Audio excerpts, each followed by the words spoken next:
all right for it to start when she starts talking. Okay, Carmel. Okay, start. So I want to talk about the the waste ordinance that was passed in City Hall. And I want to remind you all where that was flawed.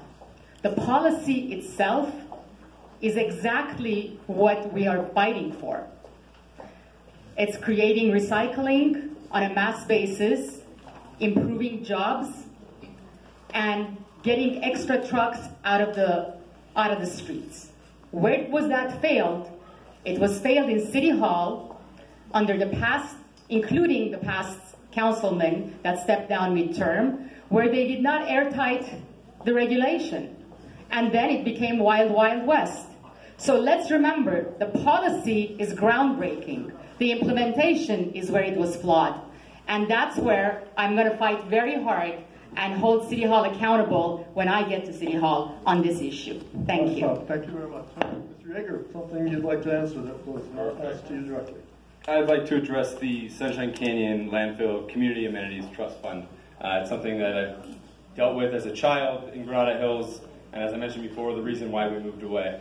If elected as your next council member, 100% of those funds will be spent back into the community of Granada Hills. Half of the board, the advisory board, will be made up from members of the community from within a 5-mile radius. The other half will be within a 10-mile radius. They will be picked by the community themselves. The council office will have some advisory role in that selection, but it'll be from the community that makes that decision. Thank you. Jeff Dar. Jeff Dar, I'm going to answer the question about ethics reform. To me, it's sort of an issue that we have to hold people accountable, and we have to sit here and we need more disclosures. But I come from the background as a lawyer where I'm held to the highest ethical requirements. And I learned a long time ago, because I've been a lawyer for about 37 years now, that the culture we need for our council people that we look up to is if it doesn't smell right or look right, you just don't do it. We have a culture in our council where instead we'll spend time trying to look for the loophole of how to do what just isn't right. We need to sit here and change that. That's how I live.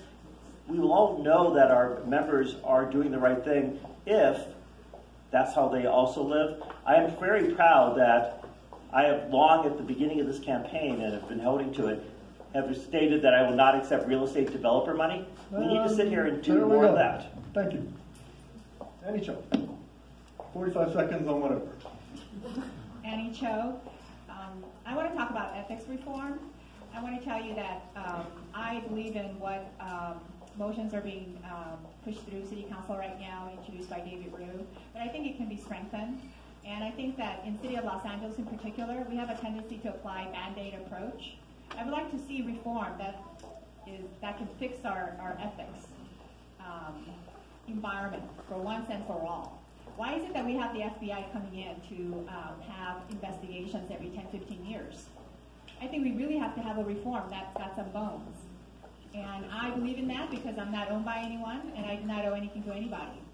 So I'm a strong proponent of ethics reform. All right, thank you. Mr. Abrams? Yes, on the question of LAPD resources, I would want to see more resources dedicated to street safety enforcement, local traffic enforcement. You know, we have an epidemic of illegal speeding and distracted driving, and those are killing our residents. And due to a crazy, insane policy out of the state of California, speed limits on our streets are going up in order to enforce speed limits. Try to process that for a second. Because they haven't been monitoring the speeds of traffic. But now, as we've been monitoring those speeds, we now have a chance to enforce those once again. That's where I want to see our resources go.